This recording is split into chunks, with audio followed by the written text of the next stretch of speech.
The Saudi war machine continues to claim the lives of Yemeni civilians by committing two new horrific massacres in Hajjah and al-Jawaf governorates. As Riyadh attempts with this policy to pressure Sana'a to stop its advancement near the city of Ma'rib, Washington and London elevated their support to Mohammed bin Salman by using the lamest excuse: an oil tanker named FSO Safir that has been moored 7 kilometers off the coast of Yemen since 1988. Yes, you heard that right.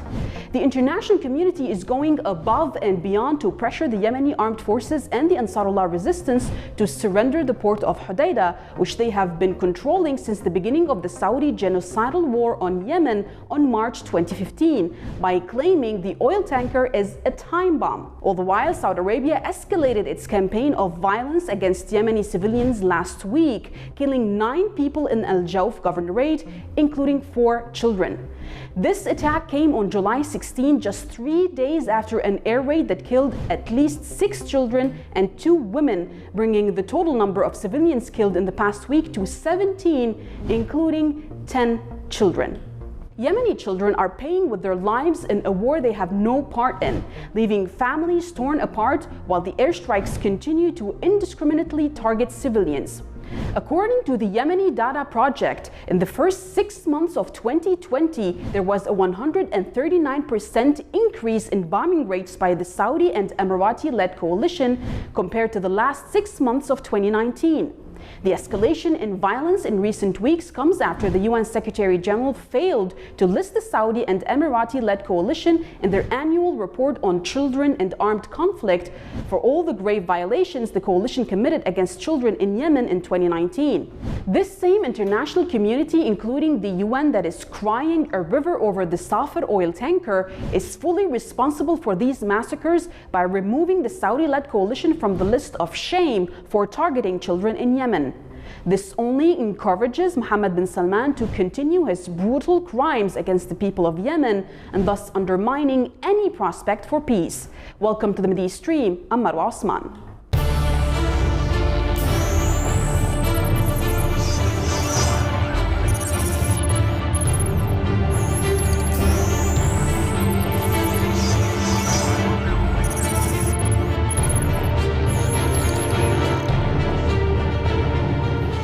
Saudi-led military aircrafts have carried out fresh deadly strikes in Yemen, this time targeting a residential area in the northern province of al-Jawaf as part of the Riyadh regime's ongoing aerial bombardment campaign against its crisis-hit southern neighbor. As such, Yemen slammed the United Nations for keeping silent in the face of Saudi war crimes in the country, calling for an end to the arms sales to Riyadh. To discuss this issue with us from Belgrade is Joaquin Flores, editor at Fort Roos News website. Thank you very much for being with us, Joaquin. Now, Yemenis keep pulling their loved ones from under the rubble, and before they even begin the process of mourning, they find themselves caught up again in the violence that is being caused upon them by the Kingdom of Saudi Arabia. What's with the international silence here? I mean, this is a genocide, and the world seems to just sit and watch. So this has been a genocide. This has been a silent war. This raises big questions as to why there's been such a lack of attention to what's going on in Yemen. This is a war, of course, as we know, raging for some 6 years, and yet we have little to no sense that there's any resolution coming. There has been an absolute abdication on the part of the international community to look at ways to bring resolution to this, and anything that has been put forward, and there has been some, has been largely rejected by Saudi Arabia, which continues to wage this senseless campaign, which has resulted in horrific loss of life. We're talking about some 4 million people have been displaced internally. Some 24 million people are in need of aid right now, at this moment, with 100,000 people killed in the last 4 or 5 years alone. And so yet we have seen, I would say that inside Western media, because the Western empire itself is collapsing, that a lot of focus has changed into focusing on their own internal problems inside of Western Europe, inside of the United States. But as a consequence, Saudi Arabia, with support from the US, in fact, has been able to wage this campaign without censor and without broad condemnation. Well, Joaquin, thousands of citizens have lost their lives due to the inhumane Saudi blockade as well.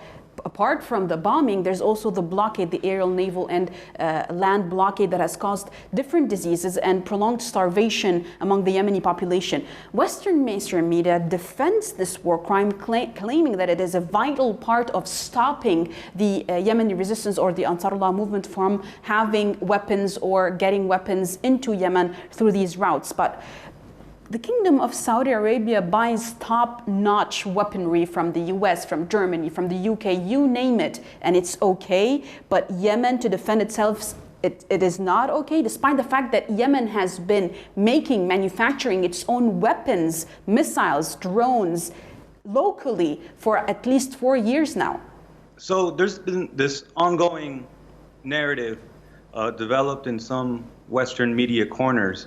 And it's a truly despicable narrative in which we focus on the origin of Yemeni weapons. Are they coming from other countries? There was a whole campaign from Saudi media, and also we have to include so-called independent regional media like Al Jazeera, which has also fed into this narrative.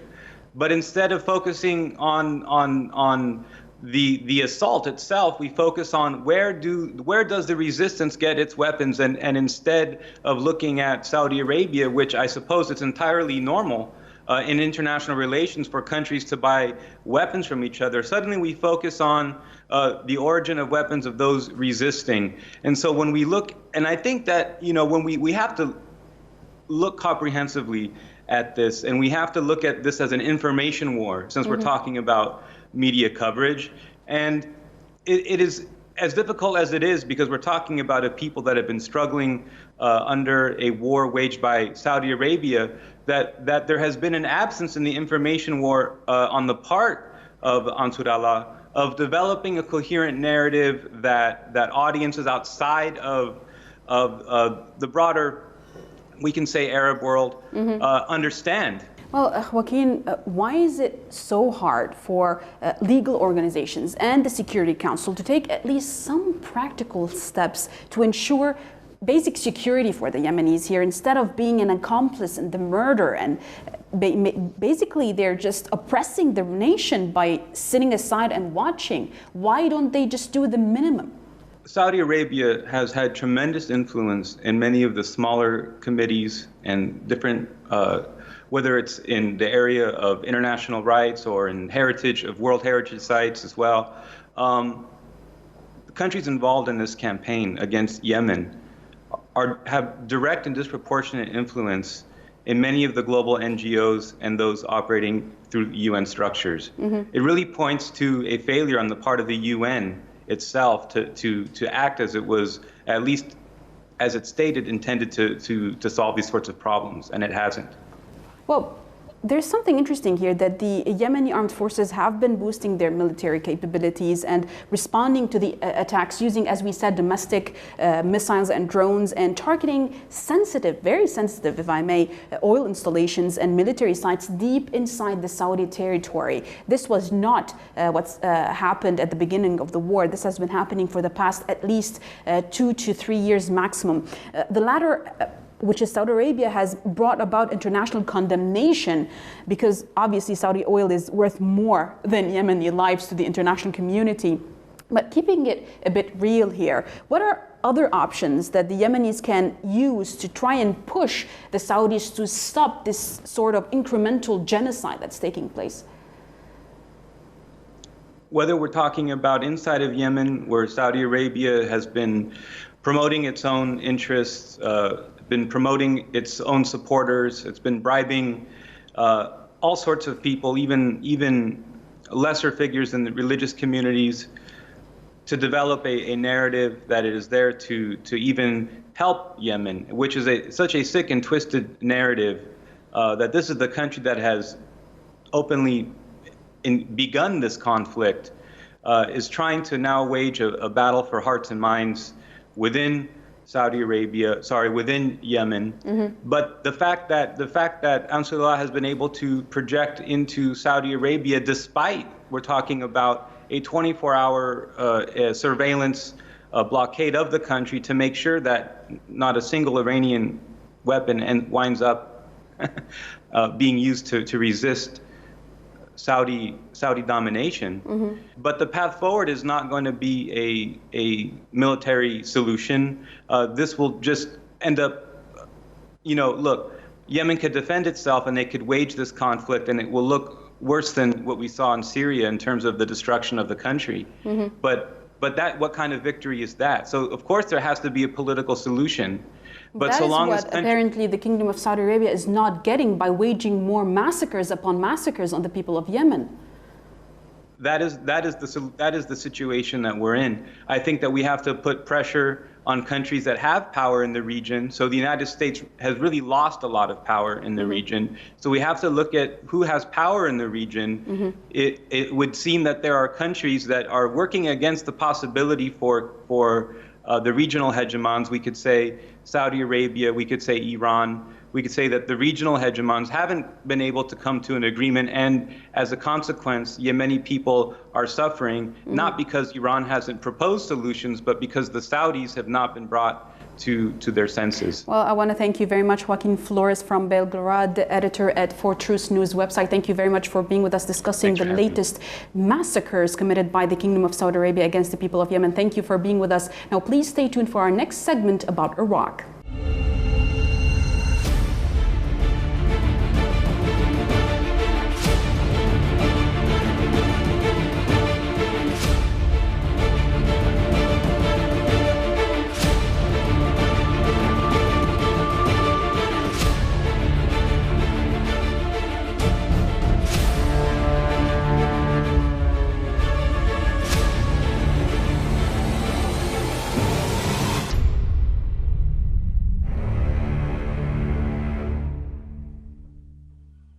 Shaky relations between Saudi Arabia and Iraq have been simmering for many years as Iraq accused the kingdom on several occasions of financing and providing logistical help to militants and Takfiri terrorists wreaking havoc in Iraq and the region in general.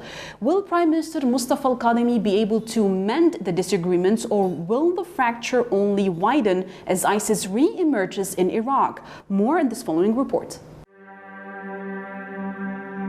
Stormy relations between Saudi Arabia and Iraq are not new. For many years, Iraq had complained of Riyadh's financial and logistical help to militants and Takfiri terrorists wreaking havoc in the region. Washington and Riyadh have long been the main beneficiaries of mayhem in Iraq, where they have sought to bolster remnants of Daesh alongside other Takfiri outfits. It is no secret that the unrest and insecurity serves the U.S. goal to extend and justify its protracted military stay in Iraq, which is staunchly opposed by the Iraqi people. Saudi Arabia, on the other hand, sees Takfiri groups as its best hope to wield influence in Iraq and prevent the empowerment of real stakeholders in the country. Iraq's mobilization forces, or Hashd al-Sha'bi, have been repeating lately that the US and Saudi Arabia were after reviving Daesh by facilitating the return of its fugitive militants to Iraq, adding that frequent attacks conducted by the Takfiri terrorist group served that aim. The renewed US-Saudi support for Daesh is being reported as similar to that of 2014, when the Takfiri outfit unleashed a campaign of death and destruction in Iraq and overran vast swaths in lightning attacks. While the Saudis are about to receive the new Iraqi premier this week, the Americans are eagerly looking forward to Kadhimi's visit to Washington later this month or in early August to pursue what they refer to as a strategic dialogue in the hope of securing a long-term military stay.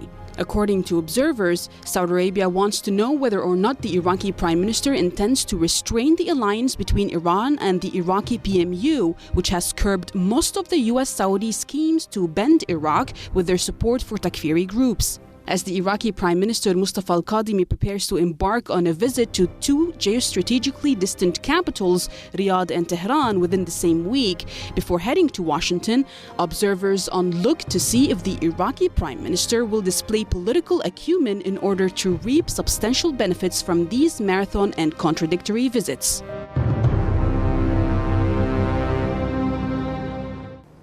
To discuss this issue with us from Beirut is Mr. Ali Murad, who is a political commentator. Thank you for being with us, Ali. Now, as the visit to Riyadh has been indefinitely postponed because supposedly the king is a bit ill and in the hospital, everyone is still looking upon the future that lies ahead for Iraq, whether it's a regional ally or a foe for Iraq, and watching how Prime Minister Mustafa al-Kadhimi will go ahead with all the political dilemmas in the region. Now, for instance, the fallout that happened between Baghdad and Riyadh was because Baghdad was accusing Riyadh of mainly funding extremism in Iraq, especially Daesh remnants. Now, ISIS is re-emerging as we speak in Iraq. How do you think that Kadhimi will actually approach this issue when his visit actually happens to Riyadh? Actually, Mr. al-Kadhimi is not supposed to make a real difference with his approach toward the Saudis, because the decision to re-emerge ISIS inside Iraq is not made in Riyadh, it's made in Washington. Riyadh has always been a follower or someone who tries to impose the US interests inside Iraq. At least since 2003. We saw what happened starting from 2014. The ex-Saudi foreign minister, Saud al-Faisal, told the US, the ex-US Secretary of State, John Kerry, in 2014, that ISIS is our response for your support of al-Dawah party, which means that the Saudis they are insisting on using this paper inside Iraq. Whenever there is a force inside Iraq that would eliminate the dangers of terrorist groups, the Wahhabi terrorist groups inside Iraq, the Saudis, they come forward, they try to re-emerge those terrorist groups inside Iraq. And I believe that Mr. al-Kadhimi, knowing his history with the Saudis when he was back when he was the intelligence head inside Iraq during the last 4 years, I believe that he is trying to show that he wants to balance the relations between the Saudis and the Iranians. And I don't think he's going to make any success, any further success. This is where the dilemma actually lies, Mr. Ali, where Riyadh has been vocal on many occasions that it is ready to stand with Iraq with whatever is possible and capable by the kingdom, only if it dismisses, that is, if Iraq dismisses its relations with the Islamic Republic of Iran, saying that Iran is the main foe, the main enemy of the Arab world. That's what Riyadh has been disseminating across the world. But despite the fact that Iran actually stood with the Popular Mobilization Units of Iraq to eliminate Daesh, which now is being re-emerged by the efforts of Saudi Arabia and Washington in Iraq, does this mean that this kind of tension will just remain as a status quo in the region? We have to understand something important here. The Saudis, when they made some conditions on the Iraqis during the last 4 years, stating that Baghdad has to turn its back to the Iranians, they are not starting from a realistic point, which is that both the people of Iran and Iraq, they are related historically.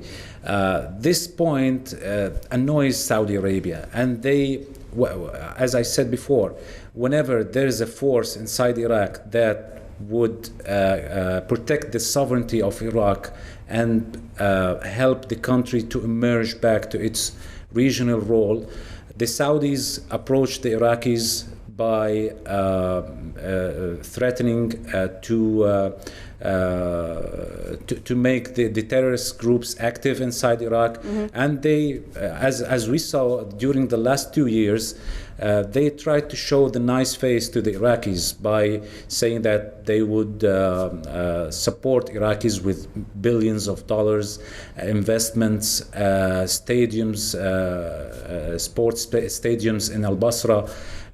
But all of this, also, they tried to use their media to try to use some kind of soft power to attract the Iraqis. But that all failed, and we saw last month when they attacked in their media Ayatollah Sistani in a caricature. The way the just Saudis flared up in Iraq against this. I remember seeing a lot of protests in Iraq denouncing what happened and denouncing the caricature that was put in the Saudi newspaper. But Iraq might now, as you are saying, it might try to juggle relationships between Iran, Washington, and Riyadh. But from your knowledge of the internal Saudi politics here, where even if a rapprochement is to be considered with Tehran, even if Saudi Arabia wants to do that, it has to go and ask for Washington's acceptance and Washington's approval of it first. Where does that leave Iraq with? It shares borders with both Saudi Arabia and Iran. Where does that leave it, especially that it's now suffering from a very poisonous U.S. occupation that just refuses to leave? That's right. I think that Mr. Kadhimi has a very tough mission. He is trying to say that we are trying to balance between Tehran and Riyadh.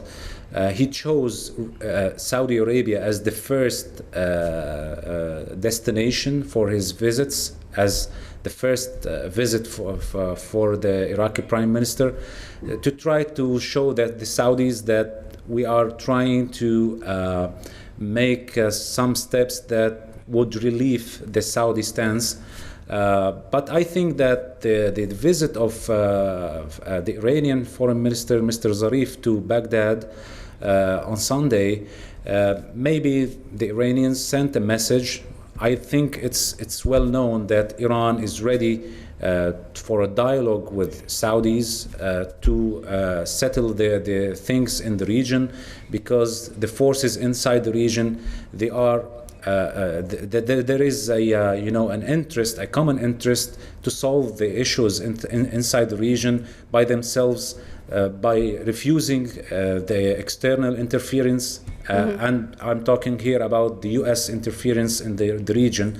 The Iraqis, through the parliament, said that they don't want the Americans anymore inside Iraq. The Americans, they are trying to do a lot of things in the coming 3 months, because, as the U.S. presidential elections approaches, Trump would try to exert more pressure in the region. And of course, Iraq is one of his playgrounds, basically. Yes, it's where the battle, the political battle, is taking place. And I think that Kadhimi knows that, and he's trying to ease the tension by making those visits. But as for Trump, seemed very high, Ali, when you have Daesh trying to come back to Iraq and the PMU is very busy trying to eliminate them. But the tensions rose very, very high in Iraq when we saw the unprecedented arrests against the PMU forces, especially the Kataib Hezbollah forces that were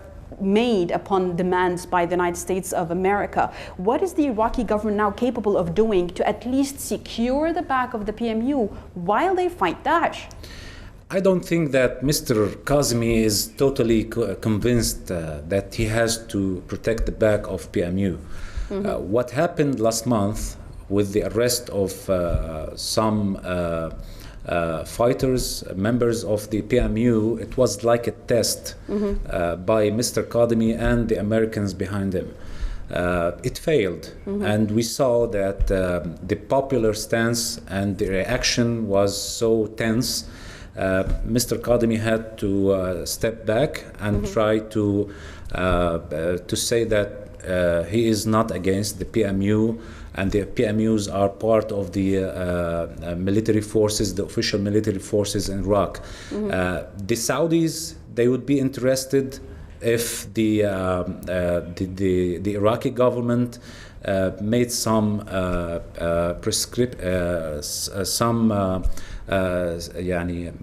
borders, and they try to weaken the PMUs as well as the Americans. But this seems to be won't be happening.